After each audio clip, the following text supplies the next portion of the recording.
It's another good day here at the Great Debaters Contest. Welcome to the show. I am Mariam Bishar. And I am Austin Nyombok. And today's debate focuses on whether voting should be made compulsory to people who have attained the voting age. Proposing the motion, we have Precious Blood Riruta, who have said to their opponents they are here to roar. As for the opposers, we have St. George's Girls High School, who have said that they are back and they will take back the debate home.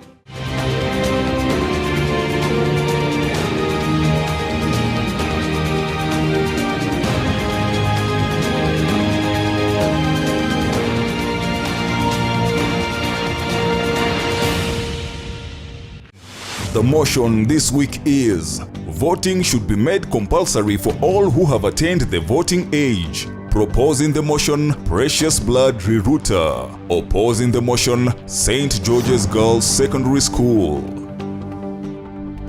Each contestant has 3 minutes to make their submissions.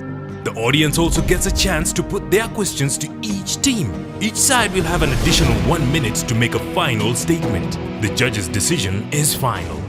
The winning school will get an ICT chill-out zone with a widescreen TV, computers, webcam, and internet connection.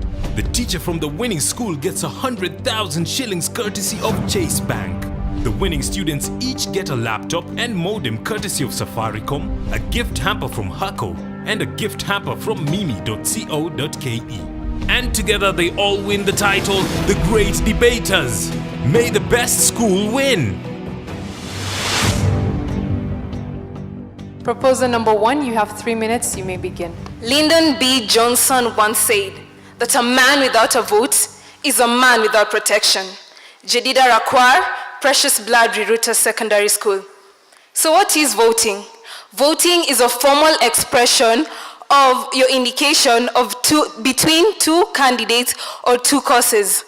Primarily, the main purpose of voting is to put into position and power leaders who are able to make decisions for the whole country and ensure that there is development in the country. We as Precious Blood believe that the voting should be made compulsory for each and every person who has attained the voting age. That is, voting should be made a mandatory action for these people. Why should we say so? The democracy of each and every country in this world is dependent on the activation of its citizens in the decisions that the government makes. And voting is the basic foundation for this democracy. People say that you should not ask the nation what they should do for you, but rather you should ask yourself, what should you do for your nation? When voting is made mandatory for people who have attained the voting age, they are able to be involved in the decisions that the government makes. Mostly, you usually find that countries in which voting is not compulsory, they're always arguing, oh, the government should do this, the government should do that. When you make voting compulsory, you're bringing everyone together and they're going to make a decision. And therefore, we won't waste time on skirmishes between the government and the people, saying what the government ought to do and what the government ought not to do. This time that we waste arguing with each other, 1 minute this group is saying this, the other minute that group is saying that, we can use that time to bring our minds together, our ideas together, and bring development to each various countries. Countries that have brought about compulsory voting include Singapore, there's Canada, and also Bolivia. If you compare these countries to countries that do not have compulsory voting, you find that their gross domestic product is higher, their rate of development is higher. I will give a very good example of the Bolivians. These people elected Evo Morales as their president in 2005. This man has brought change in that country. Their economy has become a pluri-economy, whereby there's free education and free healthcare for each and every individual in that country. Their investments have drastically increased. And we have the situation whereby the trade policies that this president has put in have been able to bring the country to development. So I ask myself, if each and every country in this world would apply compulsory voting, where would we be as the world, as the nation? Wouldn't have cases of developing countries and underdeveloped countries. Moreover, you'll have to agree with me that when we spend more time telling people about strategies that we've set out, we won't waste time during political rallies telling them about, oh, go and turn up in masses. We can put our political rallies into better development, Africans, for example, and tell people about our plans and our strategies instead of telling them to go out and vote. And lastly, one American said that a political system with the universal right to vote, but with only a few fraction of that citizenship going to vote, is merely a hollow sense of term of that meaning. So think about it.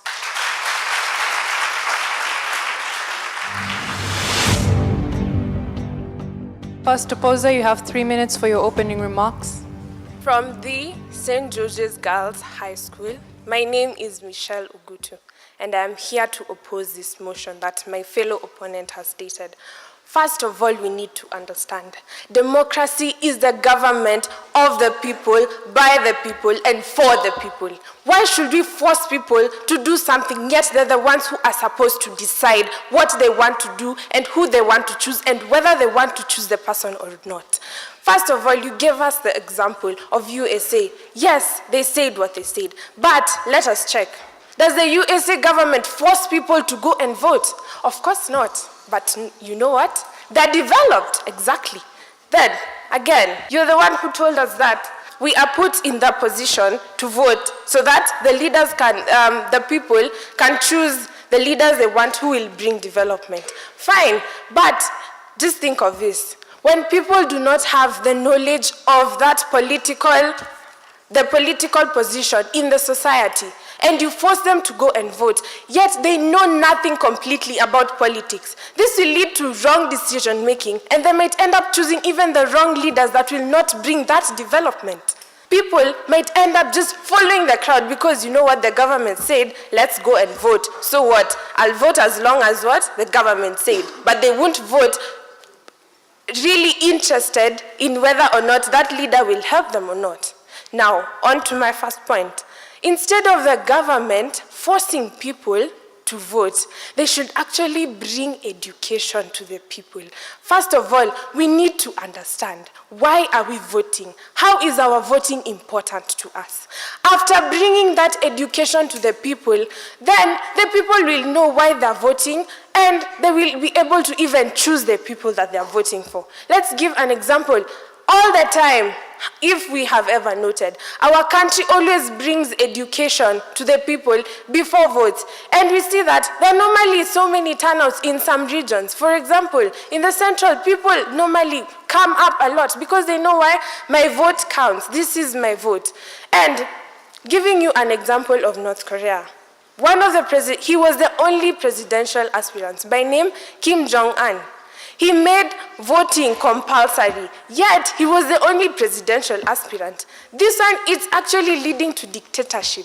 Democracy actually is supposed to, we were given brains, people. Judges, come on, tell me this. Would you be happy to be forced to go and vote? Weren't you given a mind of your own to decide, I want to vote, I do not want to vote? So please, do not force us as if we are cows, we do not know what we are doing or where we are going. For us to start being forced, this is what you should do, this is what you shouldn't do. Come on, people, we have the common sense. We have the right to make our own decisions. The country itself gives us the right. So come on, people, join me. We are people of one mind.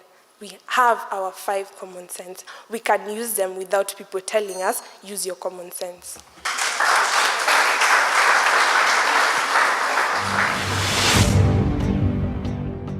Rebuttal time now, and we'll hear from the proposing team. You have 3 minutes. Daisy Ndita, Precious Blood Rerouter.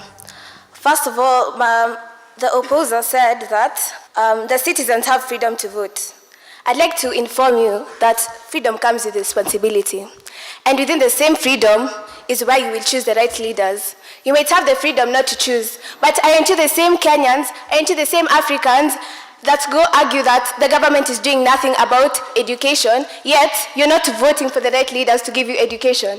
You're giving a platform for people in power to continue being people like Mugabe who continue ruling, and they're not even bringing any development. You're not giving an opportunity for new leaders to come about.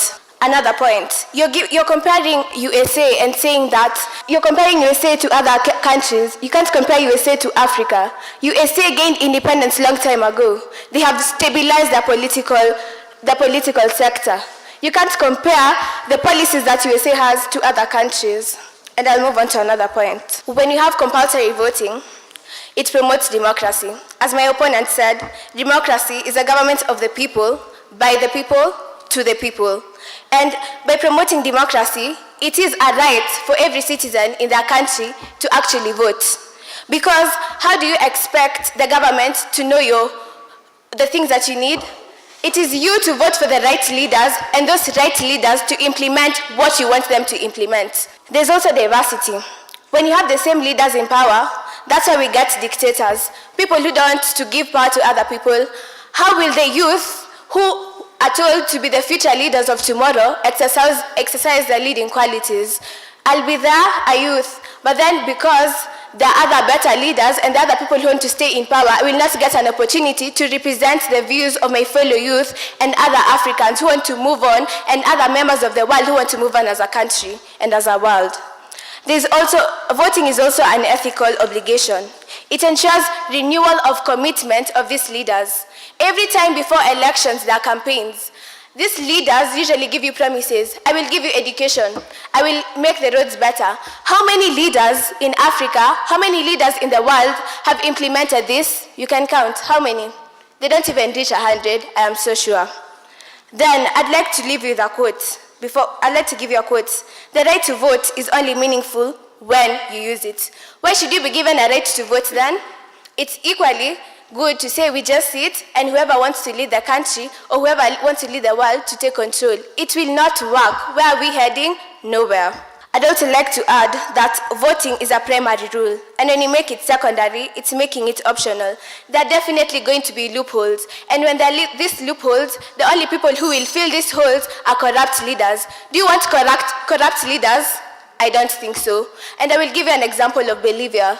There is nowhere else in the country you will get a president associating himself with poor people in the streets who are suffering and relating to their problems without security. Think about it.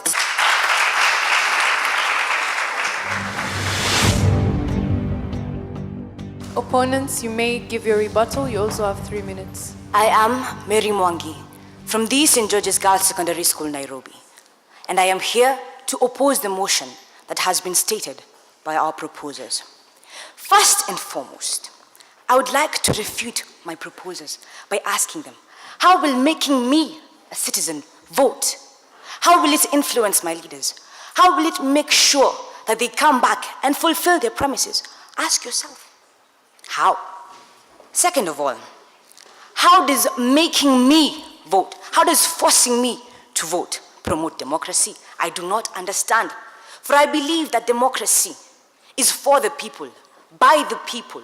We are the ones who make the decisions. If I am forced to make a decision, how is that responding to my freedoms and my rights? Well, I leave that to you to answer. Now, take this scenario. Elections take a lot of money. I believe last year, our country had general elections. Can you imagine how much money the government uses? Have you ever tried to ask yourself, let me ask the proposers, do you have a clue as to how much money the government uses? Do you have the slightest clue? Let me give you facts. In the year 2007 and 2008, the government used approximately 8 billion shillings to provide for the elections, to provide for the materials for the election. I'll shock you even further by telling you, in the year 2013, the government used 24 billion shillings to be able to cater for the elections. Let me ask you, have we no better things to do with that money? Have we no better things? People are crying, there are no facilities. Doctors and teachers are going for strikes. Are there no better facilities? Let me ask you something. Don't you think we can do something with this money? Don't you think we can do something with this money? Ask your neighbor. Don't you think we can? You imagine that alone with us being free, we have the freedom to vote. 24 billion was used. What if we were all forced to vote? Come on, imagine the number doubling. Our economy is going down. We are competing against the dollar and yet we are losing. Our economy deteriorates every single day. What if we increase? What if we make it compulsory now? What money will there be there? Will there be any money for us to use on our resources? How will we be able to create the social amenities for these people, for the people of our nation? I believe that inflation will come about. There will be fluctuation in the market. And I believe you have all seen the effects of inflation. The prices of food going up. Basic commodities for the Africans, for the Kenyans. I leave it all to you to decide. Thank you.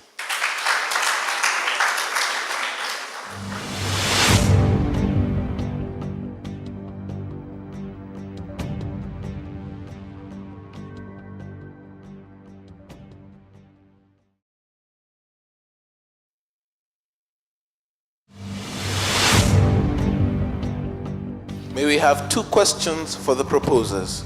My name is Rajab Suleiman Hakim from Ofafa Jericho High School, and my question is to the proposers. We, as the citizens of Kenya, if we are forced to elect our leaders through a compulsory vote, is it an assurance that we as the citizens will be involved in decisions that will affect us? Because just as the opposers have said, the economy is deteriorating. The money we spent during the elections, who will pay for the money? I'm Franklin Agina from Starehe Boys Center. My question goes to the proposers. What should minority groups like Jehovah's Witnesses do because their religion does not allow them to participate in elections? My name is Badil Madrube from Loreto High School, Limuru. My question is to the opposers. Let's take this scenario. It's the voting day. Being the generation that we are, so full of laxity and adrenaline, so I really don't feel like voting. I'll just sleep in, stay at home. So what happens? The vote turnout is 1%. Can we have a president after a vote turnout of 1%? So will you go back to re-election again? I'm Joseph Kamau from Olympic. I would like to ask, don't you think that if voting was made mandatory, don't you think that a person will think about it really critically before making the choice, and the choice will be right? I invite the 3rd speaker from the proposing side. Sharon Mudhoni, Precious Blood Rerouter. I will start by answering the questions asked. To the question about the Jehovah's Witness participating in the election, if they are benefactors of a government, I do not see why they should not make decisions for their own good. They should participate in this process, and even if their religion forbids them from doing this, they shall approve of policies made from governments which have been put in place by people who have voted in a compulsory system. Moreover, question about involvement of the citizens in making decisions. I mean, compulsory election is basically involving the citizen. That's exactly what you're advocating for here. It's exactly what we're saying. We should be involved. You should be involved, even if it means compelling you to be involved, because they need that. We need that voice. Timid as it is, we need it. The government needs to hear it. The previous speaker, I would like to kindly contradict your point by saying, we cannot sacrifice democracy at the altar of cost. What is cost? What is cost? Shall we have political instability because of our disgruntled public, just because we don't want to spend that extra coin on compulsory election? Moreover, if the masses elect, the masses shall remove. This is to answer the point whereby it was claimed that we cannot remove leaders whom we have compulsorily elected. And I would also like to bring to your attention the fact that electing our own leaders, especially in a compulsory way, gives us political legitimacy. I will feel that I own the government if I have voted for that government. It will not only reflect the views of those who are liberated enough, if I may say so, to vote without compulsion. It will also reflect my view as a person who may have sat at home and used this day as a holiday when I was supposed to be voting. Moreover, compulsory voting prevents disenfranchisement of the socially disadvantaged. This is because we can take to task employers who cannot give the employees the time of day to go and vote. We can put in place legislation to ensure that voting is compulsory and that the voice of every single person is heard. And I would like to actually present an interesting fact. As of August 2013, 22 countries had actually adopted the system of compulsory voting. So compulsory voting is actually working. Look at Australia, exponential growth of economy. Look at Canada, they have compulsory voting. These people enjoy their governments because they feel politically legitimate. I rest my case.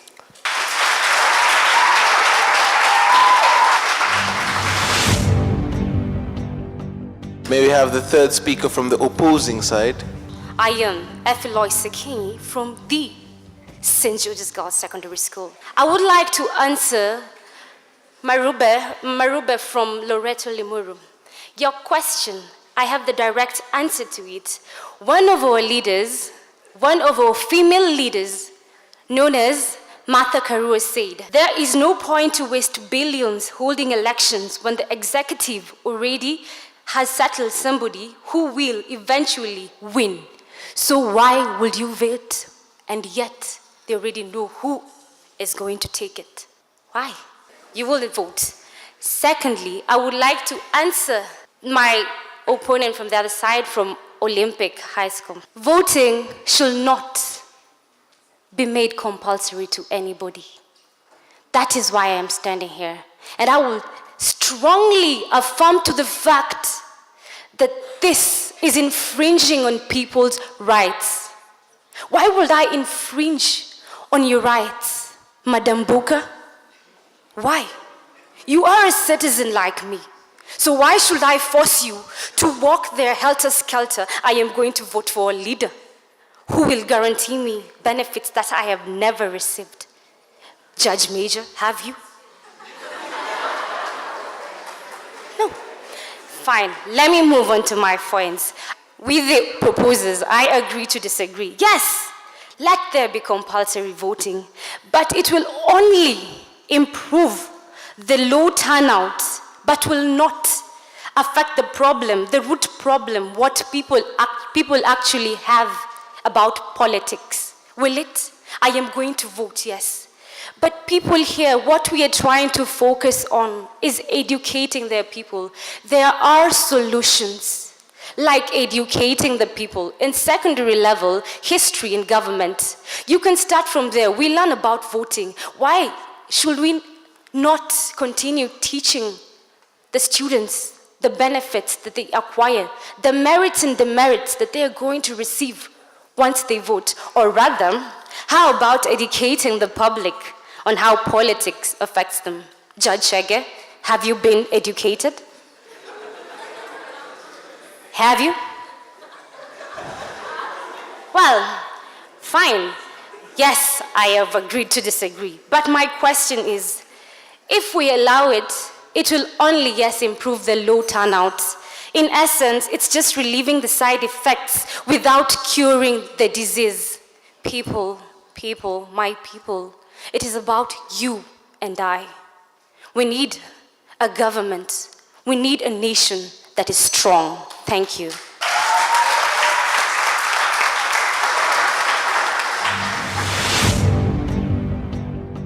Final submissions by a speaker from the proposing side. You know, as I stand on this stage, I am tempted to say, the Lord has delivered you into my hands, because she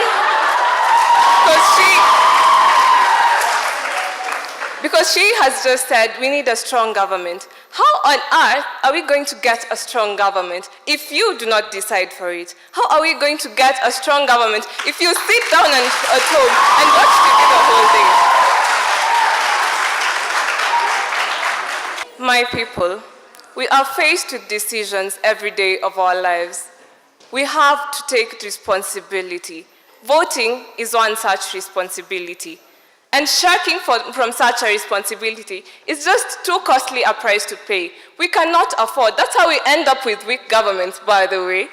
We end up with weak governments because we have decided that we shall decide to stay at home and not vote. So let's introduce compulsory voting, my people. Let us bring to task these people who display such political apathy, these people who are taking us back to the legendary Egypt, these people who do not want us to move. People, let us advocate for compulsory voting. Thank you.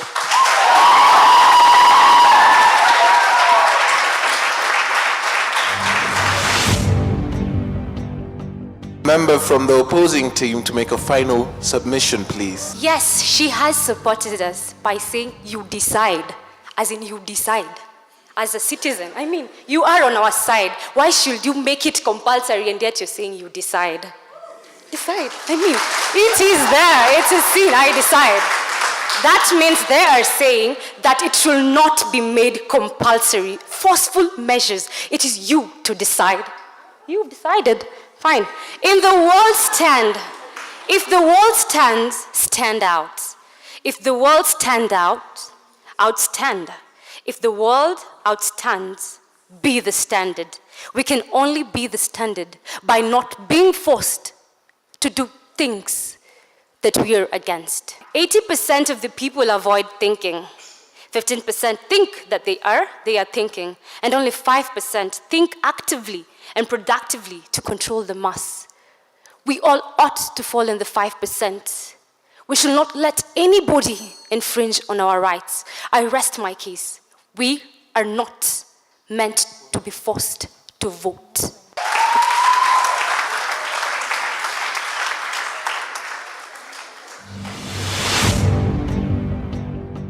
I am not impressed is a sentence that can't find room in this debate.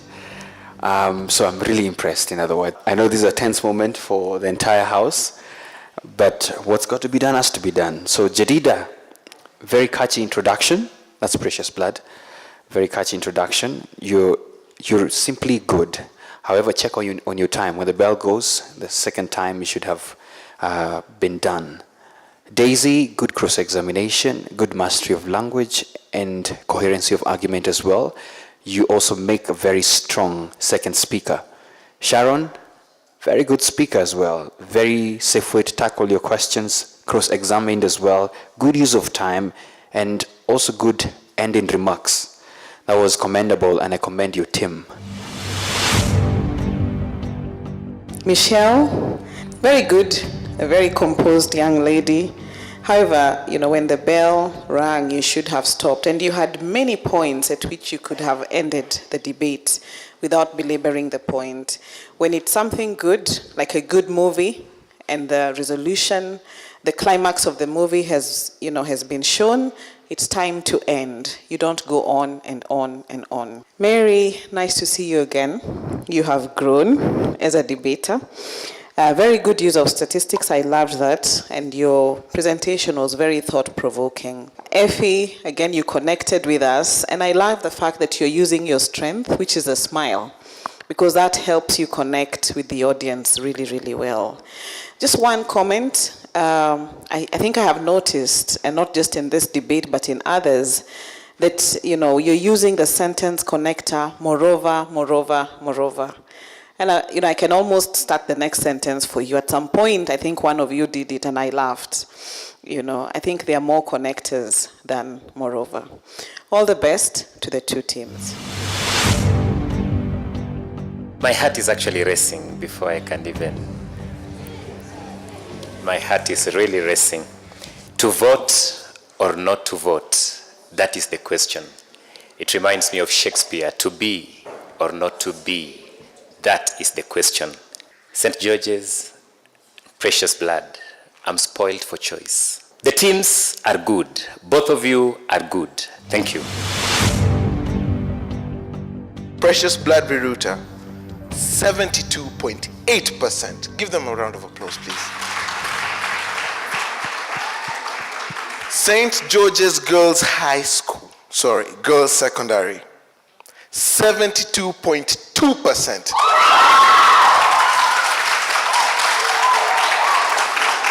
I think when the margins are that small, the only thing we can do is give both teams a big hand for that very nice debate. We hope to see both teams in the nationals. Who knows, maybe we'll see both of them there. But from us here at the Great Debaters Contest, it's goodbye till next time. I am Mariam Bishar. And I am Austin Nyombok. The winning school will get an ICT chill-out zone with a widescreen TV, computers, webcam, and internet connection.